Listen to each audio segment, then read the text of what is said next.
Apakah saya sering berdoa bersama keluarga dan menghadiri pertemuan doa household? Ini adalah pertanyaan refleksi kita hari ini. Holy Spirit, make my heart open to the Word of God. Make my heart open to goodness. Make my heart open to the beauty of God every day. Amen.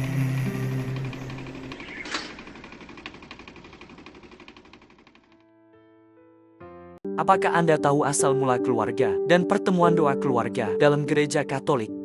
Pada masa awal gereja, setelah Yesus naik ke surga, pengikutnya tidak berkumpul di gedung-gedung besar.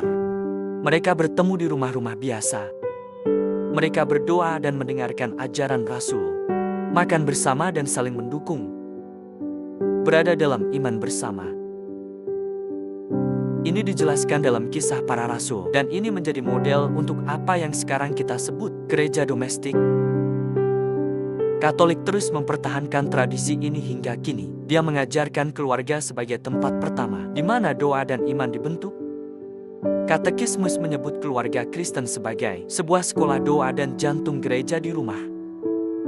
Pada tahun 1981, sekelompok pasangan di Manila, Filipina berkumpul untuk meningkatkan iman mereka, memperkuat kekayaan mereka.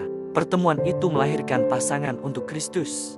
Dari awal, mereka bertemu di rumah-rumah dalam kelompok kecil yang disebut household. Mereka berdoa, berbagi, beribadah, dan saling mendukung. Hari ini, Household Couples for Christ terus berkembang di lebih dari 120 negara, menawarkan keluarga dan masyarakat cara berdoa bersama dan mendekatkan diri pada Tuhan. Pertemuan keluarga penting, mempromosikan kehidupan doa rutin dan kematangan spiritual, membangun persaudaraan yang dalam, dan dukungan komunitas memperkuat keluarga. Kebaktian rumah tangga memberikan ruang aman untuk penyembuhan dan bimbingan, mendorong, memberdayakan kaum awam untuk hidup dan berbagi Injil dalam kehidupan sehari-hari. Dari gereja awal hingga rumah-rumah hari ini, pesan tetap sama. Ketika keluarga berdoa bersama, mereka diperkuat oleh kasih Allah untuk mencintai, memaafkan, dan layani. Dalam Injil hari ini, Yesus berdoa dengan tulus. Bukan hanya untuk murid-muridnya, namun untuk semua orang percaya di masa depan. Kita berdoa bersama sebagai satu keluarga, supaya kita menjadi satu dalam Kristus.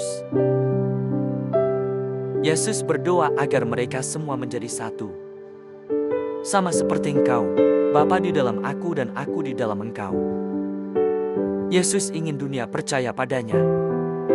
Melalui persatuan dan kasih di antara pengikutnya, Yesus juga berdoa agar kita bisa bersamanya, melihat kemuliaannya dan mengenali kasih Bapa yang ada padanya.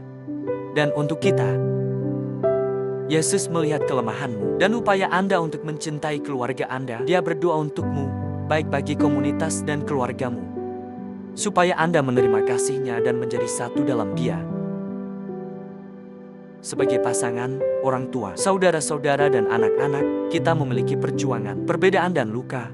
Tapi seperti gereja, keluarga dipanggil menjadi tanda persatuan dan kasih. Di dunia, panggilan ini tidak mudah. Kita tak bisa saling mencintai sempurna dengan kekuatan kita sendiri. Kita harus berserah dan membiarkan kasih Allah menyembuhkan, mengikat, dan memberdayakan kita untuk mencintai meski sulit.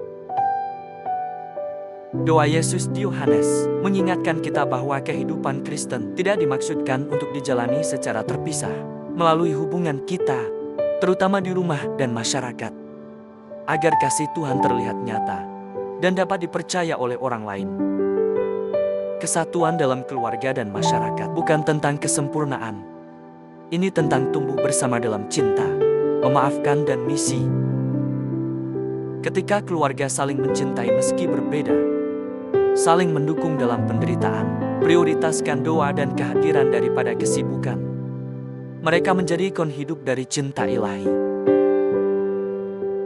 Marilah kita berdoa bersama sebagai satu keluarga, supaya kita menjadi satu dalam Kristus.